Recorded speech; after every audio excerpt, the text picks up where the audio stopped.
Both before and after the McCarthy era, FBI had people under surveillance for years and sometimes decades.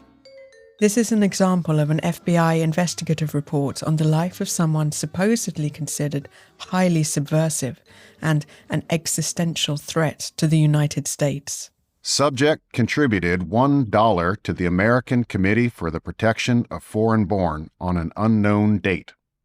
Subject signed a resolution condemning armed aggression against Guatemala, sponsored by the National Council of the Arts, Sciences, and Professions on an unknown date. He is single and has no bank accounts or safe deposit vaults or boxes whatsoever. He is not presently employed as the result of a heart attack which he suffered about 1.5 years ago. He is not presently receiving royalties from any books or literary productions. He stated that his income for the last year has been somewhere around $30. He stated that he has been living on loans from friends since December 1951, when he got out of jail. He stated that he has no stocks, bonds, or other securities, and receives no pensions of any kind. He holds no mortgages, has no insurance policies of any type, and is not presently engaged in any business venture, either actively or passively. This report from 1958 concerned one of America's finest writers, Dashiell Hammett, the man who wrote The Maltese Falcon and The Thin Man. He was under suspicion of being a communist. The meticulously prepared and carefully typed report focused on a man who had spent 1/30th of his $30 annual income on a cause, a man who was penniless, slowly dying, yet still considered a threat to the most powerful country in the world. Another imminent threat, not just another actor, writer, producer, or director, but the actor, writer, director, producer, and one of the very few film figures who captivated the entire world, Charles Chaplin. Yet Charlie, cinema's ultimate proletarian hero, was the subject of surveillance by the FBI from the 1920s onwards. The FBI suspected he might be a communist, that he was Jewish, and that his real name was something he hadn't revealed. It was a mix of fear, conspiracy theory, xenophobia, anti-Semitism, and a lack of humour. Some of his critics claimed to see in his films an abhorrent image of America. His anti-fascist satire in The Great Dictator of 1940 provoked anger and controversy. Even Franklin D. Roosevelt reportedly complained that the film was giving him a headache, diplomatically. Chaplin's anti-war stance in his later post-war films also became a scandal. He made millions from his work, yet his razor-sharp satire often targeted capitalism. For some of his sworn enemies in the media and government, this was enough to sign the death warrant of a cultural icon, at least in terms of discrediting him and pushing him out of America. When he had had enough, he left the United States in 1952 at the height of the Red Scare. He did not return for 20 years. This brilliant scene from A King in New York was filmed in England. And what's that you're reading? Karl Marx? Surely you're not a communist. Do I have to be a communist to read Karl Marx? Rupert. That's a valid answer. Well, if you're not a communist, what are you? Nothing. Nothing? I dislike all forms of government. But somebody must rule. And I don't like the word rule. Well, if we don't like the word rule, let's call it leadership. Leadership in government is political power, and political power is an official form of antagonizing the people. Chaplin's outspoken position on the war in Europe was one of the reasons his activities were closely monitored by the government. In 1939, America was still neutral towards the war in Europe and maintained an isolationist policy. Despite the neutrality, there were still plenty of Nazi activities on US soil, from spy rings and Nazi camps to anti-Semitic campaigns. This was addressed for the first time in the controversial Warner production Confessions of a Nazi Spy, Anatole Litvak, 1939, starring Edward G. Robinson. More famous for its timeliness than for its cinematic merit, it was Hollywood's test of limits on expression regarding Hitler, written by the communist author John Wexley. However, a combination of commercial underperformance and political backlash prevented similar projects from reaching the screen, until a year later, when a fresh wave of anti-Hitler films emerged.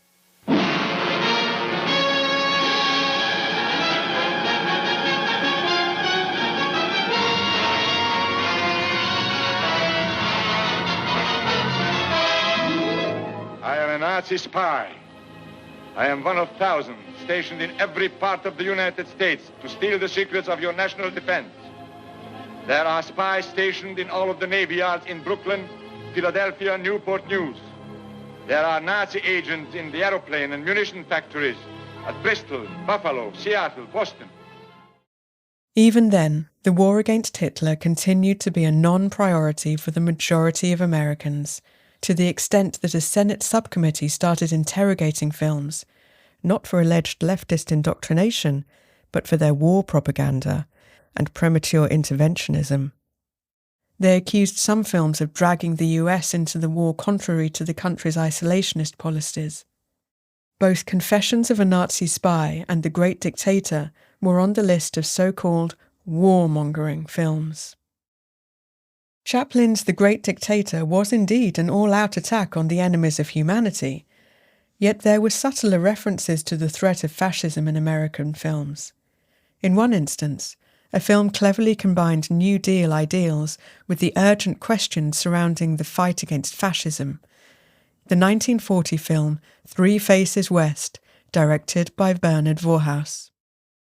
Again, it is a multi-front attack, touching upon unions, war refugees, capitalism, and the tragic legacy of the Great Depression.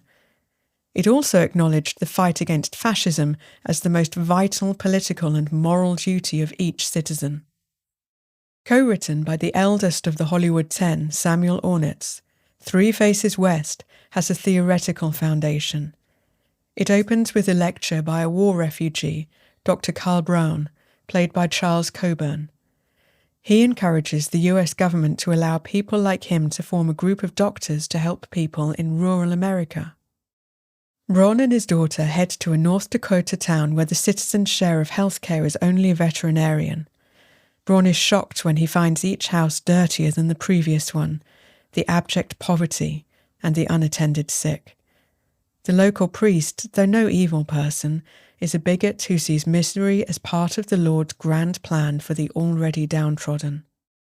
Then comes the notoriously right-wing John Wayne, surprisingly playing a socialist here. This role alone suggests that every right-wing figure in Hollywood was, at least once, duped into leftist politics. He plays John Phillips, the town's voice of reason, who proposes collective farming to make the most of drying water resources. In a fine touch, the film explains the difference between a refugee and a pioneer. A pioneer is someone who has everything to gain. A refugee is someone who has lost everything. The central idea of the film is to let a refugee live like a pioneer and warn the pioneer that they can turn into refugees. With a terrible dust bowl hitting the region, the entire town becomes refugees, forced to abandon their dust-covered farms in search of less hostile environments. They called us refugees when we were leaving Vienna, but our future was brighter. We were coming to America. For these people, there must be a more tragic word than refugee. Director Bernard Voorhouse was blacklisted in 1951. He went into exile in England and entered the real estate business. Like his characters, he experienced life as both a pioneer and a refugee. The Communist Party of America had a tendency to make poor choices, leading to controversies. Conditioned by directives from Moscow, one such policy proved to be the most damaging in their history, adopting a neutral position towards the war in Europe in 1939, solely because Stalin had signed a non-aggression pact with Hitler. Consequently, some tremendous tactical blunders were made. For instance, Herbert Biberman, one of the future Hollywood 10, who had previously worked for the Anti-Nazi League, moved to the American Peace Mobilization, which was essentially a campaign that characterized aid to Britain as support for imperialism. When Hitler eventually invaded the Soviet Union in June 1941, the party made an embarrassing U-turn and saw it as a chance for redemption. After the Japanese attack on Pearl Harbor on the 7th of December 1941 and America's entry into the war, a united front emerged in the United States. It allowed many anti-Nazi groups to stand side by side. The Soviet Union was now an ally. If the Reds believed in God, one might have called this a gift from God for the American communist.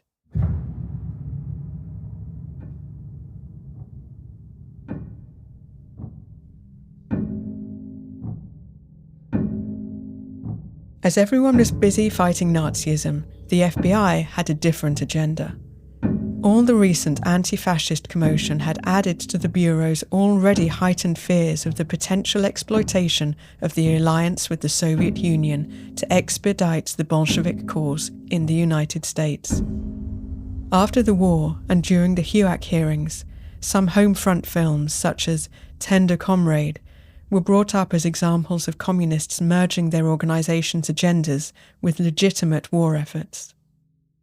Written by Dalton Trumbo and directed by Edward Dmytryk, both future Hollywood 10 members, Tender Comrade of 1943 is about a group of female factory workers who, in the absence of their husbands who have gone to war, fight their own battles at home. Their fight is against prejudice, greed, and ignorance. Starring Ginger Rogers and Robert Ryan, the film has the quality of epic theatre in which a dramatic situation is created, and the dialogues serve as commentaries on that situation from different perspectives. The film argues that any war against fascism should go hand in hand with feminist, collectivist, and anti-consumerist attitudes. One of the darn things. What do you think of the idea, Helen? It might work. But it's only fair to point out that we're all different people, and there might be a clash of personalities occasionally. We'd have to find some way of adjusting any disputes that might come up. Well, that ought to be simple. We could take a vote. We could run the joint like a democracy. And if anything comes up, we'll just call a meeting. Oh, gee, kids, that'd be wonderful. Before the Stalin-Hitler pact collapsed like a bad marriage, Soviets in American films were often portrayed as treacherous, if witty and clever. In films such as Comrade X, King Vidor, 1940, they were shown as trapped in their own games of power, while at the same time easily seduced by the charms of the American way of life. After the alliance with the Soviet Union, the US government realized that a third of the American population still distrusted the Soviets, probably due to years of distorted portrayals, especially in the movies. The Roosevelt administration therefore sought to promote goodwill.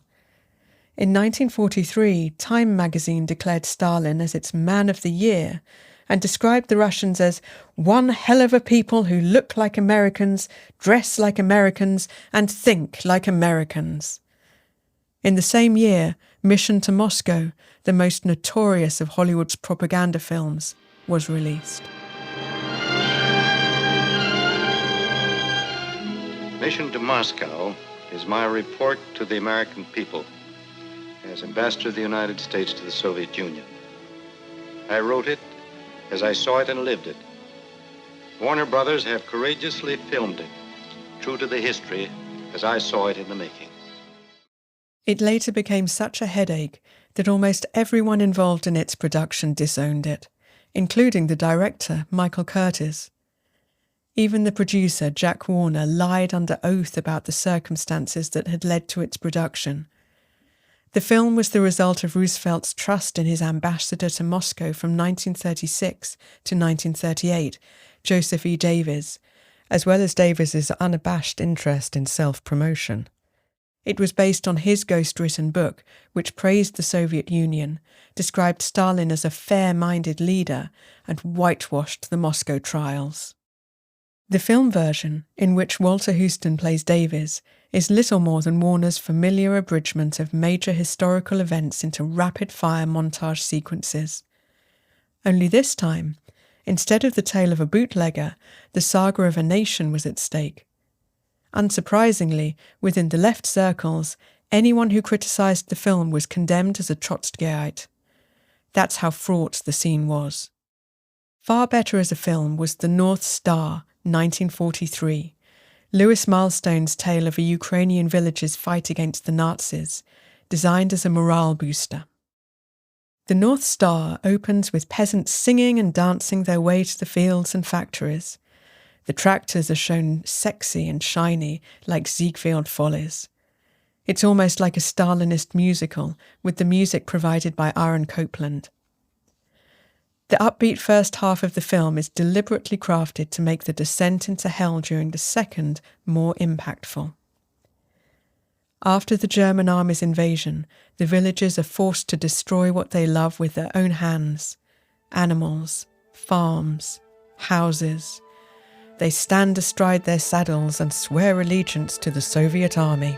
I, who am about to become a guerrilla fighter of the Soviet Union, I take this solemn oath.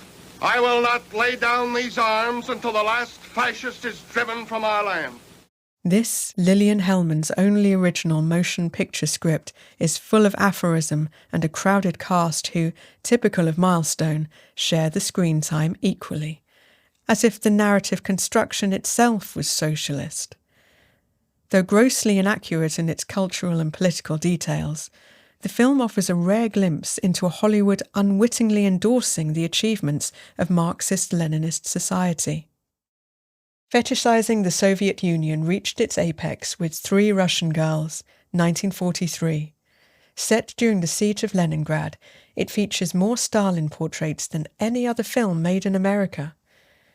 Jointly credited to the Hollywood-based Moscow-born Fedor Ozep and Henry S. Kessler, it is a close remake of the Soviet film called in English The Girl from Leningrad, that was directed by Victor Eisenmont in 1941.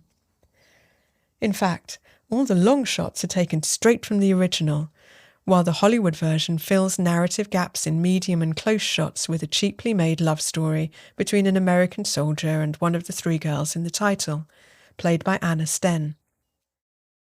When someone in the film says, "In the war, people get to know each other quickly," this could also refer to Russo-American understanding and the temporary removal of fear of the other. It also has moments that could be described as wry criticisms of America. In this scene, a Russian nurse places a thermometer in the armpit of a wounded American. The American is clearly surprised. You know, in America, they put it in your mouth, tell you not to talk, and then start asking you questions. Do they? None of the pro-Soviet films made in Hollywood in the 1940s, including the potent Days of Glory by Jacques Tourneur and the appalling Song of Russia by Gregory Ratov, give any notion of what the Soviet Union was really about, not even the facts about the actual war situation in that country. Hollywood's notion of the Soviet Union was more a form of wishful utopianism and bore little relation to the realities of a country culturally and geopolitically vastly different from the United States. In reality, very few of the Hollywood left had been to Russia. The pro-Soviet film's fatal flaw is evading moral responsibilities, especially regarding the Great Terror. Even when cinematically innovative, they are ideologically a hodgepodge of conflicting ideas. Perhaps the biggest irony is that pro-Soviet films were often deemed unsuitable for Soviet audiences, and many were never shown there. The Soviets would have found them too ridiculous. Even thoroughly realistic films from the popular front that had nothing to do with the Soviet Union, such as Grapes of Wrath, released in the USSR with an 8-year delay, were quickly curtailed. The argument was that they highlighted American economic prosperity, showing that even the poorest Americans own cars.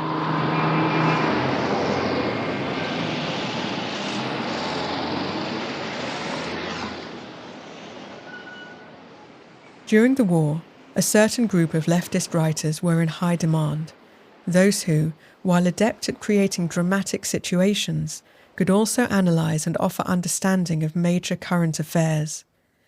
They knew too much, and could easily mingle message with entertainment. Once the war was over, this fear loomed over right-wing groups.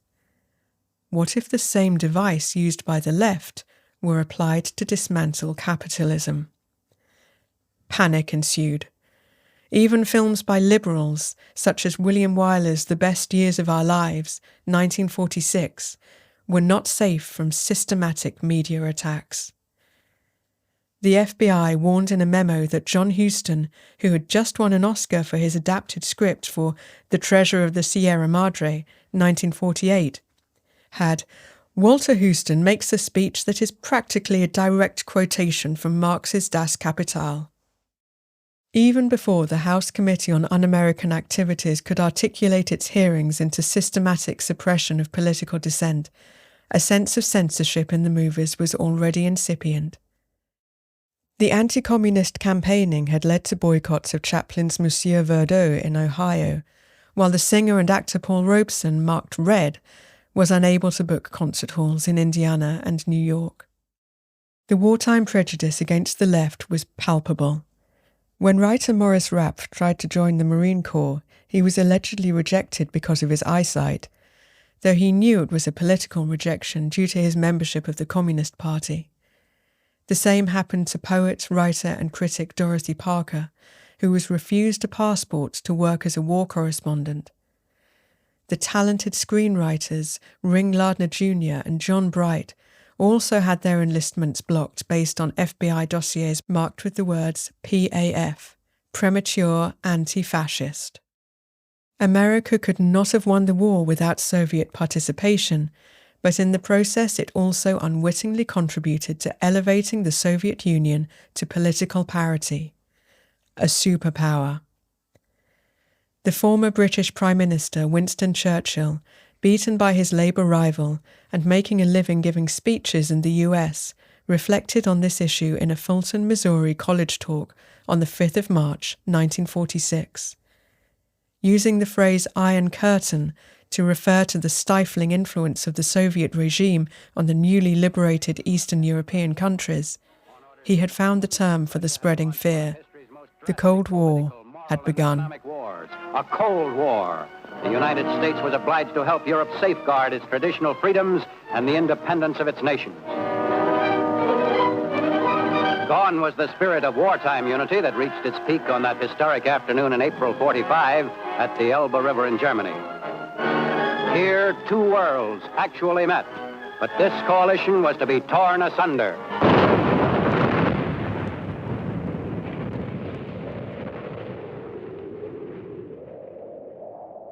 The retrospective on Hollywood Left and the Blacklist, featuring more than 40 titles, will take place at the Locarno Film Festival in August 2026.